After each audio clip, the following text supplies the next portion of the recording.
बुद्ध के उपदेशों के अनुसार आत्मज्ञान और मानसिक शांति के माध्यम से हम दुखों से मुक्ति पा सकते हैं।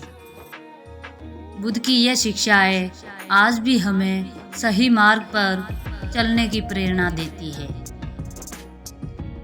गौतम बुद्ध ने जीवन के दुखों और उनके समाधान पर गहरी शिक्षाएं दी है। उनका कहना था कि दुख जीवन का हिस्सा है, लेकिन हम इसे अपनी सोच और इच्छाओं से नियंत्रित कर सकते हैं।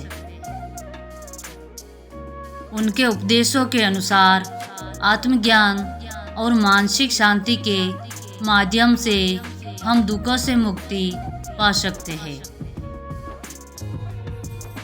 बुद्ध की यह शिक्षाएं आज भी हमें सही मार्ग पर चलने की प्रेरणा देती है। हम जितना सोचते हैं उससे कहीं अधिक दुखों का निर्माण हम खुद करते हैं।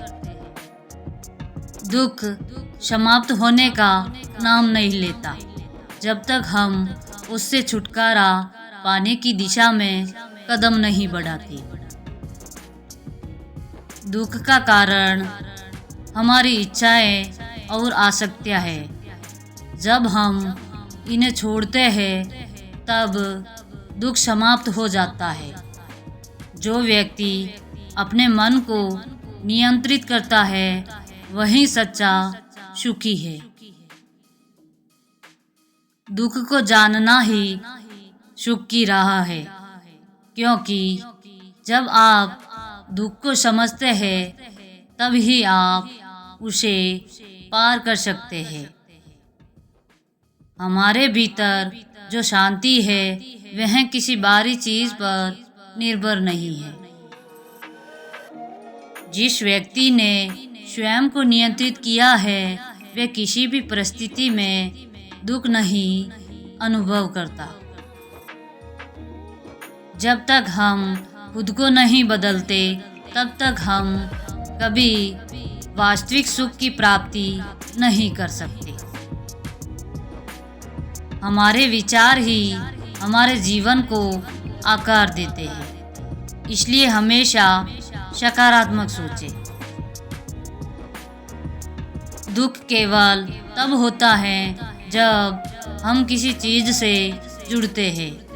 जब हम इस जुड़ाव को छोड़ते हैं तो दुख स्वतः ही समाप्त हो जाता है।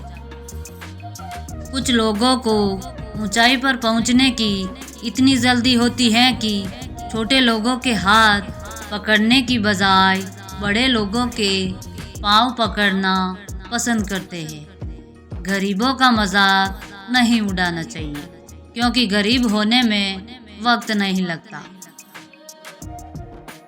टेंशन उतना ही लो जितने में काम हो जाए, उतनी नहीं कि जिंदगी ही तमाम हो जाए। बीता हुआ वक्त अगर आपको परेशान कर रहा है तो यही समय है उसे श्रद्धांजलि देने का। जो ज्ञानी होता है उसे समझाया जा सकता है, जो अज्ञानी होता है उसे भी समझाया जा सकता है, लेकिन जो अभिमानी होता है उसे कोई नहीं समझा सकता। उसे केवल वक्त ही समझा सकता है।